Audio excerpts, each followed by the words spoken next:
Assalamualaikum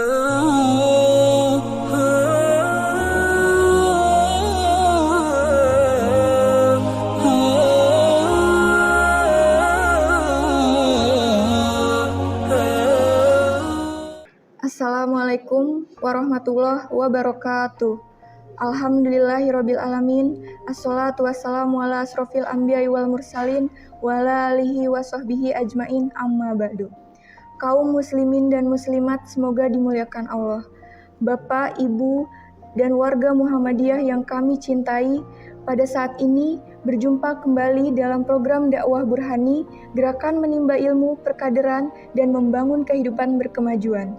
Bersama saya, Mia Aulia, anak dari Bapak Maman Suparman, asal Kabupaten Tangerang, yang sedang bertugas di Rumah Sakit Islam Jakarta Sukapura, akan membawakan topik mengenai menyikapi penyakit pneumonia dalam kehidupan umat.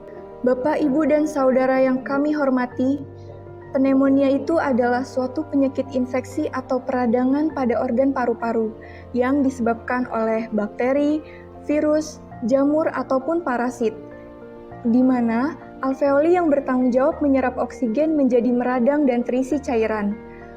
Pneumonia juga dapat disebabkan oleh iritasi kimia atau maupun fisika dari paru-paru atau sebagai akibat dari penyakit lainnya, seperti kanker paru-paru atau terlalu banyak mengkonsumsi makanan dan minuman yang dapat menurunkan sistem kekebalan tubuh. Namun, penyebab pneumonia yang paling sering itu adalah serangan dari bakteri Streptococcus pneumonia atau pneumococcus. Bakteri Streptococcus pneumonia itu sebenarnya hidup dalam saluran pernapasan atas, biasanya bisa di hidung atau tenggorokan. Pada orang yang sehat, bakteri ini sebetulnya tidak berbahaya. Umumnya, pneumonia terjadi saat kuman yang masuk ke dalam saluran pernapasan mengalahkan sistem kekebalan tubuh dan akhirnya menyebabkan infeksi. Bapak, Ibu, dan saudara yang berbahagia, di Indonesia, penyakit pneumonia ini menjadi penyebab kematian nomor 3 setelah penyakit kardiovaskuler dan penyakit TBC. Penyakit pneumonia sering kali diderita sebagian besar oleh orang lanjut usia dan pada mereka yang memiliki penyakit kronik sebagai akibat rusaknya sistem kekebalan tubuh.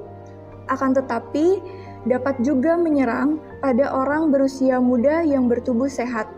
Selain itu, penyakit ini juga dapat menyerang pada bayi dan balita karena lebih rentan terhadap penyakit ini karena respon tubuhnya itu masih belum berkembang dengan baik, serta saluran nafasnya yang masih relatif sempit. Kemudian, seiring dengan bertambahnya umur, insidennya akan berkurang. Bapak, Ibu, saudara yang berbahagia, gejala penyakit pneumonia ini bervariasi, mulai dari pernafasan yang cepat, sampai kegagalan pernafasan dan tekanan darah yang sangat rendah, atau dikenal dengan shock septic. Jika pneumonia ini terjadi setelah bayi lahir, gejalanya itu akan timbul bertahap. Terkadang bayi tiba-tiba menjadi sakit yang disertai dengan turun naiknya suhu tubuh. Namun, gejala umumnya yang biasa ditemui lagi pada penyakit pneumonia ini adalah batuk berdahak, dahaknya seperti lendir, berwarna kehijauan, atau seperti nanah. Lalu ada juga nyeri dada yang bertambah hebat jika penderita menarik nafas dalam atau batuk.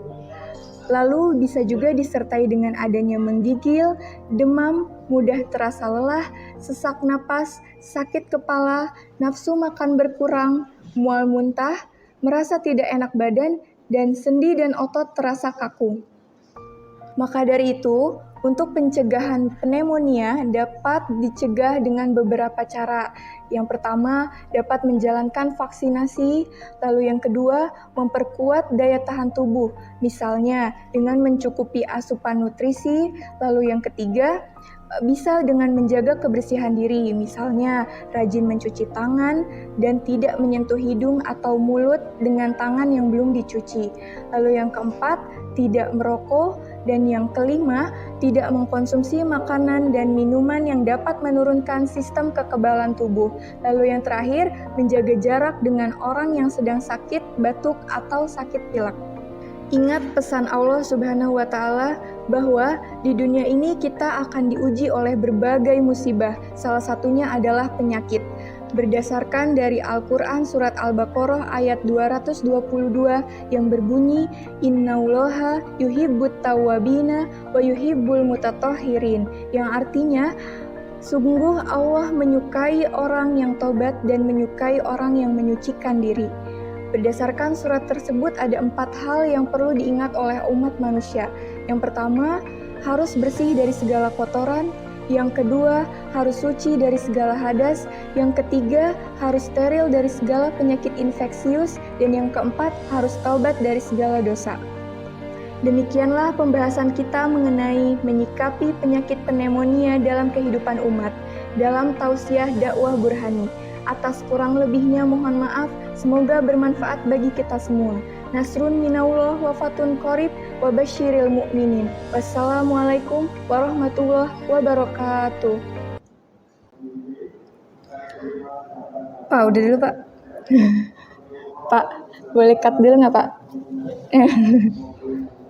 Teman-teman jangan lupa like, comment, and subscribe di channel PDM Jakarta Utara. Di sini.